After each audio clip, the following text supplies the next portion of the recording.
Every EV driver encountered this scenario. This charger doesn't work. What if I tell you can help the community improve the charging network and get something out of it? N-Charge. Share your experiences and impressions at the charging station via N-Charge.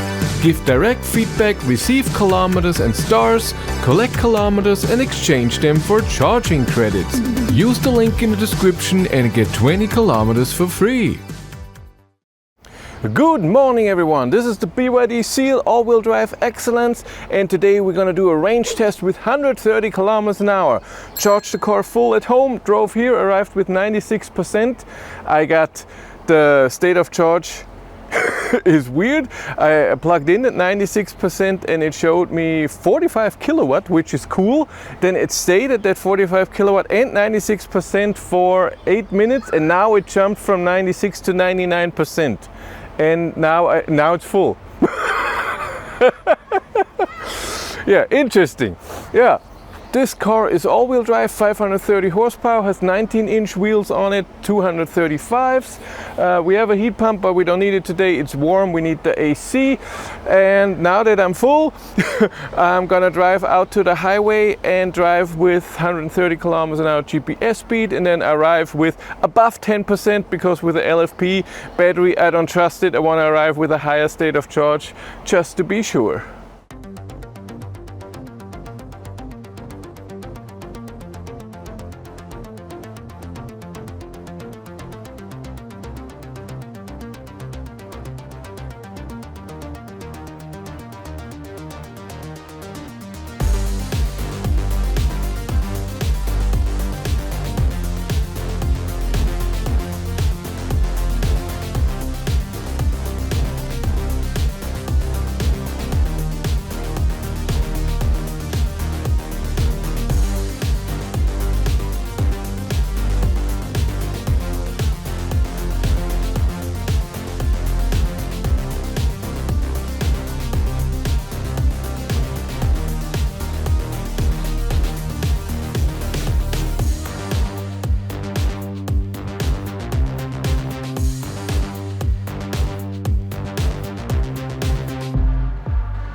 I am on my way. I'm driving 132 on a speedometer. That's around 130 GPS speed.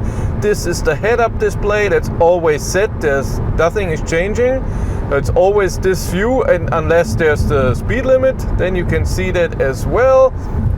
Here's my cockpit. On the left I see the power I'm using in kilowatt. On the right my speed. In the middle a lot of information, but it's not very useful. In my cockpit I have here my trip. I reset my trip A. I have reset my time, and the time is not in minutes and hours, it's in 0.1 hour. So it goes up really, it will say 0.8 hours at some point. Okay, and the average consumption is here, and I don't think this is correct at all. On the uphill, where usually you have 300 and above watt-hours per kilometer, it showed 150.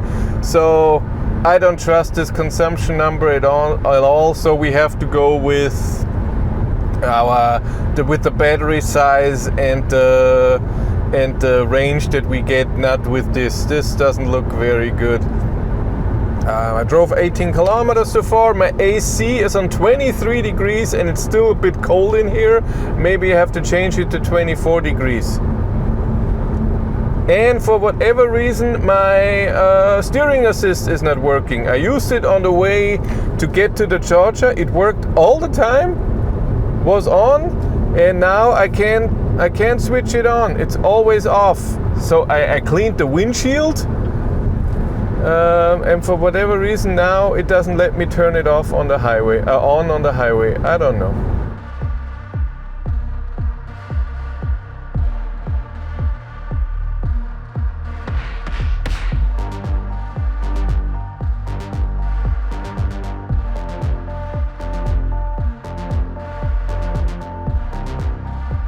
At my turnaround point I reached 75%, so used 25% of the battery, and I drove 96 kilometers. That's 384 kilometers of full range, I think. Consumption, the car thinks 219 watt-hours per kilometer. I don't know if you can see, I have the sun in my face. We drove 0.9 hours. What the hell? 123 kilometers an hour is our average speed. And I figured it out why I cannot use the steering assist, because this only goes to 125 kilometers an hour. If you drive faster, steering assist doesn't work anymore.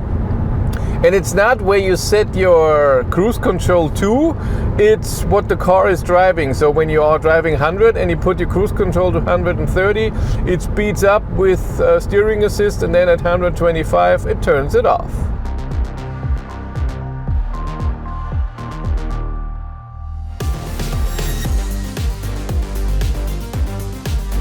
How is the BYD Seal all-wheel drive Excellence on the highway at 130 kilometers an hour? I cannot say the name of the car, it gives me the assistant thing. So let's start from the bottom. Suspension at this speed is great, nice and comfortable. I noticed at higher speeds it's a bit jumpy, it's very soft, but at this speed it's totally fine. Seats are amazing, a lot of cushioning. Soon I will need the ventilation. Steering is fine, it's a bit unprecise. In the middle there's nothing, and then there's a bit, it's okay. Loudness level in here is really great at 130, wow. Cruise control, the speed jumps around the whole time. A lot of times, like now, I'm driving 131, 132, sometimes 133. It's just not that, it doesn't hold the speed perfectly. And that the steering assist is not working above 125 is also stupid. And the button to turn on the whole thing is just weird. So when you drive under 125 and I press this button to turn on the cruise control, steering assist is on. If I stop it and then resume, steering assist is off, only cruise control, and then when I press the button, steering assist is on, but then the button doesn't do anything. I cannot turn off cruise control or steering assist. And when the first time when it did that, it works. So this is totally weird. I don't get it. Why are we driving slow? In the distance, I have the distance at low, but still it slows me down a kilometer away. And even if I put the indicator on.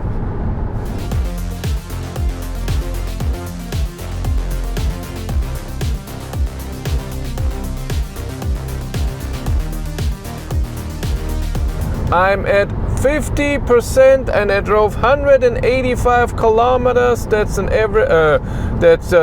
calculated full range of 370 kilometers. So we went down a bit.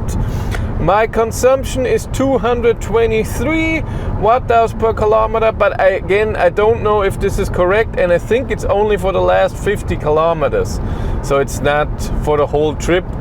This one here is for your whole car, so the 12,408 kilometers. We drove 1.5 hours, 1.5, 125 kilometers an hour is our average speed. I used the split screen because I already navigated back to the charger, but it would be nice to see music as well. And for this, there's an extra button. You switch here, and then you can put Spotify here, and then you have a split screen. But every time you go out of this, you have to do the whole thing again. Press split screen, it doesn't work with every app. So there's no window, because my home screen is like this, where I could see the map and see something else, except for the split screen. One thing I have to talk about too is that I'm listening to a podcast on Spotify, so it's my account, and the data comes from BYD, so it's connected to the internet, mobile, and it gets the data from. And in podcasts on Spotify, you get advertising. and for whatever reason I get French advertising. So I don't know if this mobile stuff is through a VPN in France or something. It's interesting.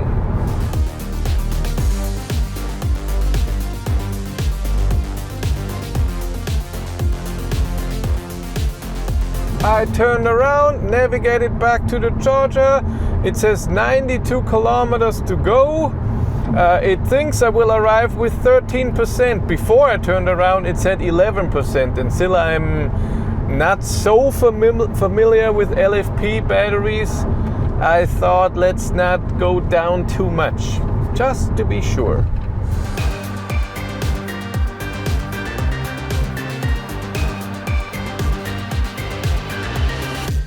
I arrived with 19%. Car shows me 300.6 kilometers. Google Maps says 306 kilometers. It's 10 a.m. I was on the toilet for a few minutes. So the time I have to calculate with start and ending. And my average consumption 202 watt-hours per kilometer.